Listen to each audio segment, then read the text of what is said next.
के सुंदर सुंदर से फूल भी ढेर सारे देख ही लिए होंगे, तो कटिंग्स लगाई थी। और आज दोस्तों ये प्यारा सा पौधा और साथ में इसके पत्तियों में थोड़ी सी धूल मिट्टी आपको दिख रही होगी, और ये भी कटिंग से बहुत अच्छे से पूरे 25 दिनों के छोटी छोटी और भी कई सारी सुंदर सुंदर सी पत्तियां निकल रही। इजी था ग्रो करना, तो चलो अच्छी बात है, इजी भी है। सीधी राधे दोस्तों, बीजों वाले पौधों के रिव्यूज तो आप सबने काफी ज्यादा देख लिए और उनके कुछ इस तरीके के सुंदर सुंदर से फूल भी ढेर सारे देख ही लिए होंगे। तो आज मैं सोच रही हूँ क्यों ना कुछ नया किया जाए और इसी के साथ आपको कुछ नए नए रिजल्ट दिखाए जाएं। तो जल्दी से बताओ, क्या आपको याद है कि 18 फरवरी को हमने क्या किया था? आई नो आप सभी भूल चुके होंगे, तो चलो मैं याद दिला देती हूँ। 18 फरवरी को मैंने लगाए थे ये सुंदर से पौधे नहीं, कटिंग्स लगाई थी। और आज देखिए ये कटिंग कुछ इस तरीके के सुंदर से फूलों में परिवर्तित हो चुकी हैं। और इन कटिंग्स को लगाए हुए पूरे 25 दिन बीत चुके हैं। पूरे 25 दिनों के बाद हमें मिल रहा है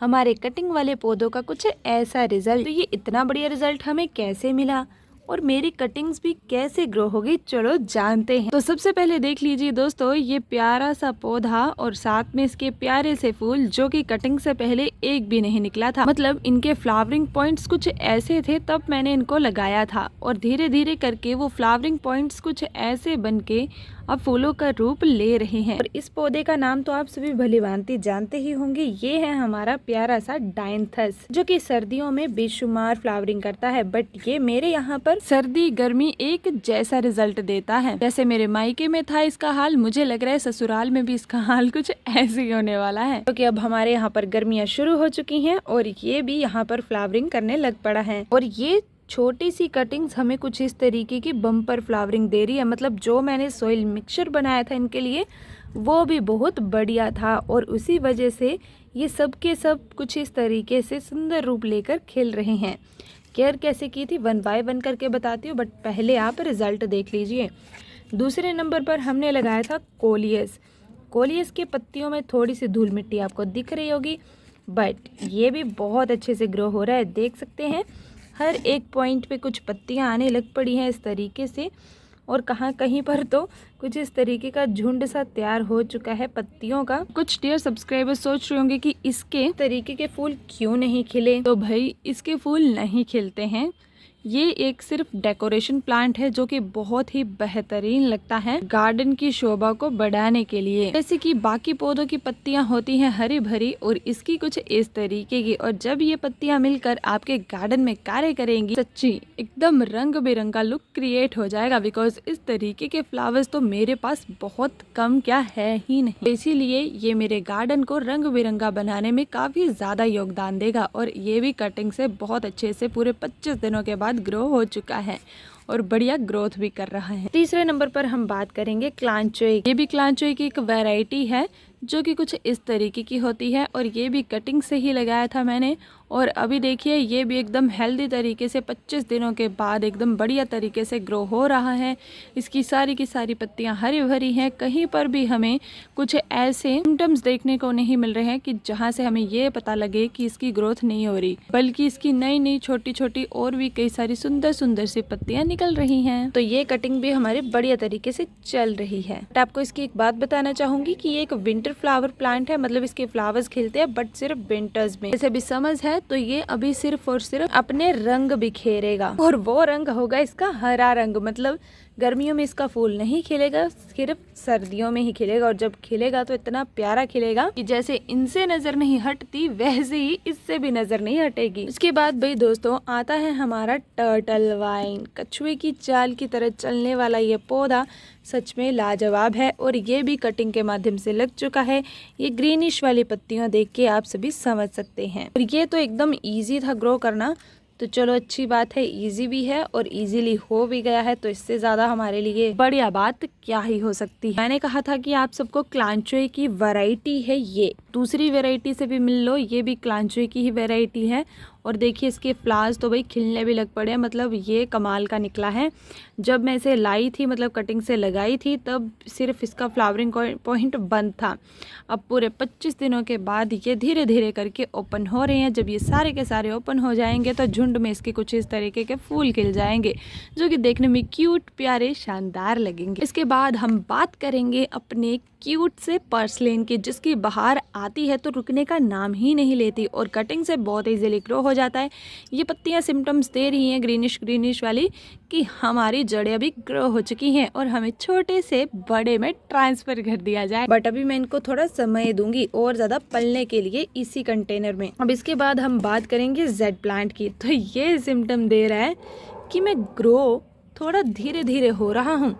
यहाँ पर आपको देखने को मिलेंगी ग्रीनिश फ्रेश लीव्स, बट यहाँ पे मुरझाई हुई, बूसी हुई, बुढ़ी सी पत्तियाँ देखने को मिल रही हैं, जो कि ये दर्शा रही हैं कि अभी मुझे थोड़ा समय लगेगा। तो हम इसके साथ कोई छेड़खानी नहीं करेंगे, बस हम इसको ऐसे ही रहने देंगे। ये 7 कटिंग्स मैंने इन कंटेनर्स में लगाई थी और इनका बिछड़ा हुआ भाई जो 8वीं कटिंग है वो मैंने यहाँ पर लगा दी थी, बिकॉज मेरे पास कंटेनर नहीं था। तो ये है लाइनार, जिसे मैक्सिमम नहीं मैक्सिकम सीडम भी कहा जाता है, जो कि बहुत ही इजीली कटिंग से ग्रो हो जाता है। इसे भी मैंने ऐसे करके फेंक दिया था और इसके शत्रुघ्न तो इसकी सेना देखो भाई, ये भी मैंने बोला था ना इसको ऐसे करके फेंक दिया था, तो जहाँ जहाँ ये गिरा ये वहीं से शुरू होने लग पड़ा है। और सच्ची कह रही हूँ कि ये प्लांटर्स में, मतलब स्मॉल प्लांटर्स में बहुत क्यूट लगता है। और इसके गर्मियों में येलोइश कलर के फ्लावर्स खिलते हैं, जो कि हमारे गार्डन की शोभा को बढ़ाने के लिए बहुत ज़्यादा इम्पोर्टेंट रोल निभाता है। तो भाई इसे भी ज़रूर लगाएं, इसे लगाना बिल्कुल भी ना भूलें। और ये कटिंग से ग्रो हो जाता है। ये रहा उसका रिजल्ट। अब चलो इनकी केयर बताती हूँ कैसे की 25 दिनों तक कैसे पाला पोसा जो इतने बड़े और इतने बढ़िया हो गए। सबसे पहले पानी। आप सभी भी सोचते होंगे कि निकिता जी आज आके सिर्फ एक ही बात पे घूम के फिर के आ ही जाते हैं कि पानी कैसे देना है, पानी कब देना है, किस तरीके से देना है। आप जो मर्जी सोचो, पर मेरा फर्ज तो यही है कि जो मैं करती हूँ मैं आपको वही बताऊंगी। एक्स्ट्रा कुछ करती ही नहीं हूँ मैं अपने पौधों के साथ, तो एक्स्ट्रा बताऊंगी भी क्यों। हमेशा मेरी बात पानी पर इसीलिए रुकती है क्योंकि पौधा जो मैक्सिमम बनता है ना वो इन्हीं चीज़ों से बनता है। पानी अगर पौधे को नहीं देंगे तो पौधा पूरे तरीके से मर जाएगा। अगर पौधे को पानी पूरे अच्छे तरीके से देंगे तो पौधा पूरे हेल्दी तरीके से ग्रो होगा। और अगर पौधे में बिल्कुल ज्यादा ही पानी दे दिया तो पूरा पौधा ज्यादा ही मर जाएगा। मतलब जो बात है पानी पर ही आ जाके रुक जाती है। जिस तरीके से बीजों में पानी का हम सिर्फ छिड़काव करते हैं और हमेशा तभी पानी देते हैं जब उनके ऊपर की मिट्टी जो होती है वो रूखी सूखी हो जाती है, तो सेम प्रोसेस है यहाँ पर। ये भी हमारे कटिंग वाले पौधे हैं भाई। कटिंग मतलब इनकी जड़ें अभी है ही नहीं, जैसे बीजों में भी जड़ें नहीं होती हैं, वो जड़ें अपनी तैयार करते हैं। ये भी सेम प्रोसीजर है, इनकी भी जड़ें नहीं है, इनको भी अपनी जड़ें तैयार करनी है। उन जड़ों को तैयार करवाने के लिए इनके तने में हमें नमी बरकरार रखनी पड़ेगी। ये नहीं कि पूरा गिलास भर कर रख देना है पानी का, बिल्कुल ऐसा नहीं करना है। सिंपली आपने पानी का छिड़काव, नमी रखनी है कुछ इस तरीके, जिससे कि ये थोड़ा थोड़ा करके उस नमी को सोख करके अपने पत्तियां बढ़ाएं, अपने तने तैयार करें, अपनी जड़ें तैयार करें और उसी वजह से ये हमारी कटिंग्स ग्रो हो जाएंगी। अब आप सभी का सवाल होगा कि कटिंग लगाने के बाद कहाँ रखें, तो भाई धूप में बिल्कुल भी ना रखें, बिकॉज अभी धूप बहुत तड़कती भड़कती होने शुरू हो चुकी है। तो छाया वाला स्थान प्रेफर करें। और जब कभी लगे कि पौधा मुड़ना शुरू हो गया है, मतलब धूप बहुत ही कम मिल रही है और पौधे इस तरीके से हो रहे हैं या फिर लंबे बहुत हो रहे हैं, उनमें एनर्जी टाइप की एनर्जी नहीं वीकनेस बहुत हो गई है पौधे में, पौधा इस तरीके से फैल जाता है, तो भाई उन्हें थोड़ी सी धूप लगवाएं, बट ज़्यादा वाली ना लगवाएं। सुबह शाम वाली धूप लगवा ले, दोपहर वाली धूप कटिंग वाले पौधों को बिल्कुल ना लगवाएं। और पानी का ध्यान रखें। फर्टिलाइज़र अभी ज़्यादा देने की ज़रूरत नहीं है। मैंने सिर्फ जब सॉइल मिक्सचर बनाया था तभी का फर्टिलाइज़र डाला हुआ है, गोबर वाला। उसके बाद मैंने कोई फर्टिलाइज़र नहीं डाला, बस पानी का छिड़काव। और कभी बारिश होती है तो बारिश का पानी भी थोड़ा थोड़ा दे देती हूँ उनमें, बिकॉज उसमें ढेर सारा नाइट्रोजन होता है जिससे पत्तियों का निर्माण होता है। तो ये थी कुछ ऐसी बातें जो कि मैं इसके बारे में आपके साथ बताना चाहती थी आप सबको। तो चलो इसमें थोड़ी सी बातें और ऐड ऑन कर लेते हैं, बिकॉज उसके लिए मुझे फिर से अलग वीडियो बनाना पड़ेगा, तो शायद आप ना देख पाएँ उस चीज़ को। तो इसी में बता देती कि मेरा स्ट्रॉबेरी इतना बड़ा हो चुका है, क्योंकि इसके बारे में हर कोई पूछता है। ये तो मेरा भी फर्ज बनता है कि हर वीडियो में बता दूं। और इन सभी को आप देख देख के थक चुके होंगे, तो चलो कुछ नया दिखाती हूँ। आज हमारे गार्डन में न्यू मेंबर आया है ना, एकदम प्यारा, मतलब कितना प्यारा लग रहा है। ये पेटूनिया का भाई लग रहा है मुझे। इसका नाम तो मुझे पता नहीं है, बट जो भी हो सीरियसली बहुत प्यारा लग रहा है ये मुझे। फिलहाल तो एकदम यूनिक फ्लावर है। इसका नाम भी अता पता नहीं है, और पता नहीं कैसे ग्रो हो गया। मीशो वाले सीड से ही निकला है, बट मुझे कुछ खास पता नहीं था इसके बारे में। फर्स्ट टाइम मैंने इसे देखा है, सो आई जस्ट लव इट। और इसी के साथ कैलेंडुला ने भी अब हमारे गार्डन में जन्म ले लिया है, मतलब इसके फूल ने भी खिलना शुरू कर दिया है अब हमारे गार्डन में, एकदम yellow yellow. And guys, congratulation and celebration, because हमारे वाटरमेलन सीड्स ग्रो हो चुके हैं। ये पौधा चाहे कोई भी हो, कैसा भी हो, मुझे तो खुशी नेक्स्ट लेवल की। और स्पेशली जब फ्रूट प्लांट्स अच्छे से ग्रो हो जाएं, सीड्स पौधे बन जाए, तो खुशी 2 गुनी 4 गुनी 5 गुनी 6 गुनी 100 गुना हो जाती है, मतलब बिकॉज उससे हमें एकदम फ्रेश नेचुरल चीज़ें खाने को मिलेंगी। तो गाइज, ये थी आज की ताज़ा अपडेट जो कि मैं आप सबको देना चाहती थी, अपने कटिंग वाले प्लांट से रिलेटेड, अपने फ्लावर्स से रिलेटेड और अपनी नई नई चीज़ों से रिलेटेड।